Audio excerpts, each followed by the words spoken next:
SIR PDA प्रहारी और हम लोग उसकी शिकायत इलेक्शन कमीशन को करेंगे। अगर सही तरह से उनकी सुना जाए तो बीजेपी पूरी हरा रही थी, हमें जीरो कर रही थी। याद कीजिए, आप याद कीजिए।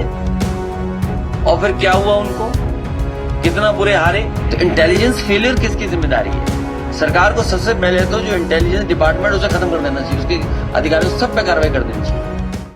और अच्छा लगता है जब हमें प्रेस से मिलने का मौका मिलता है। आप ही के माध्यम से हमारी पार्टी की हमारी बात जनता तक पहुंच रही है, इसलिए आपका विशेष धन्यवाद। आज हमारे प्रदेश के कार्यकारिणी के लोग हम लोग बैठ करके चर्चा किया है और चर्चा में बहुत से सुझाव भी आए हैं। कुछ साथियों ने सुझाव लिख करके भी दिए हैं, जिस पर हम लोग लगातार काम करेंगे, क्योंकि SIR PDA प्रहरी बनाने का हमारा मकसद यही था कि एक भी जगह पर समाजवादी पार्टी का आम लोगों का वोट वोटर लिस्ट में आ जाए, कट ना पाए। इसलिए हम लोगों ने संकल्प लिया है कि डरना नहीं है, डटे रहना है। SIR से डरना नहीं है, डटे रहना है। और जितना हम लोग जिम्मेदारी से डटे रहेंगे, उतना ही हम लोग आम लोगों का वोट बनवा पाएंगे, उनको वोटर लिस्ट में जोड़ भी देंगे।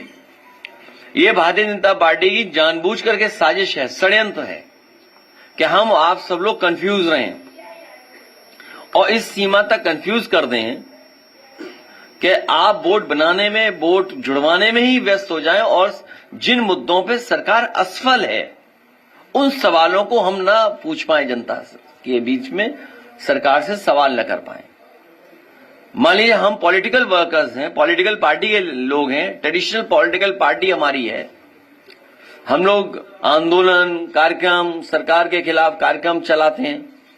सरकार ने हमें पेन, कागज, इधर फॉर्म, ये फॉर्म 6, फॉर्म 7, BLO को ढूंढिए, अधिकारी को शिकायत कीजिए, ERO को ढूंढिए। और एडमिनिस्ट्रेशन पूरा सरकार का है, बीजेपी का एडमिनिस्ट्रेशन है। पूरा एडमिनिस्ट्रेशन लगा हुआ है बीजेपी के वोट बनवाने में, और बीजेपी के लोग फ्री हैं और हमारा वोट न बन पाए और परेशान करने के लिए सब बैठे हुए अधिकारी। इसकी समय समय पे जानकारी देंगे हमारे ये SIR PDA प्रहारी, और हम लोग उसकी शिकायत इलेक्शन कमीशन को करेंगे। और हमें उम्मीद है कि आयोग हमारी मदद करेगा, निष्पक्ष कार्रवाई करेगा और ऐसे अधिकारी जो रुचि नहीं ले रहे हैं वोट बनवाने में या सहयोग नहीं कर रहे हैं पॉलिटिकल पार्टी का, उनके खिलाफ कार्रवाई करे आयोग की। समय समय हम लोग बताएंगे। भारतीय जनता पार्टी रणनीति के तहत ये सब एग्जिट पोल या टीवी चैनलों को वो नैरेटिव और परसेप्शन क्रिएट करने के लिए देते हैं। और ये बात भी छिपी नहीं है कि अगर चैनल्स को फंड न किया जाए तो चैनल्स नहीं चलेंगे, क्योंकि उनका प्रतिदिन का खर्चा बहुत है, महीने का खर्चा बहुत है। वो कैसे खर्चा निकलेगा? और फिर जो एजेंसी सर्वे करती हैं, जो एजेंसी सैंपल करते हैं, पता नहीं सैंपल कलेक्शन क्या था। जैसे यूपी का उदाहरण है, तो उनके एग्जिट पोल में और उनके अपने सर्वे में तो 2 ही तो जीत रहे थे, कि एक भी नहीं जीत रहे थे हम, हैं? नहीं, एक भी नहीं जीत रहे थे। अगर सही तरह से उनकी सुना जाए तो बीजेपी पूरी हरा रही थी, हमें जीरो कर रही थी। याद कीजिए, आप याद कीजिए। और फिर क्या हुआ, उनको कितना बुरे हारे। देश के प्रधानमंत्री जी का भाषण हम लोगों ने सुना, जो भूटान में दिया, कि भारी मन से उन्होंने कहा कि इतनी बड़ी घटना देश में हो गई, और उन्होंने आश्वासन दिया है कि जो भी दोषी हैं उनके खिलाफ कार्रवाई होगी। सरकार जो दोषी लोग हैं उनके खिलाफ कार्रवाई करेगी। लेकिन सवाल वही खड़ा हो जाता है कि इंटेलिजेंस फेलियर क्यों हो रहा है, ये घटना क्यों हो रही है। आज इतने CCTV हैं।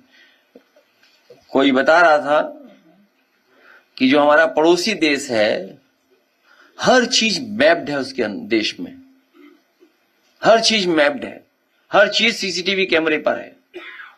सोचो दिल्ली में न जाने कितना CCTV कैमरा होगा,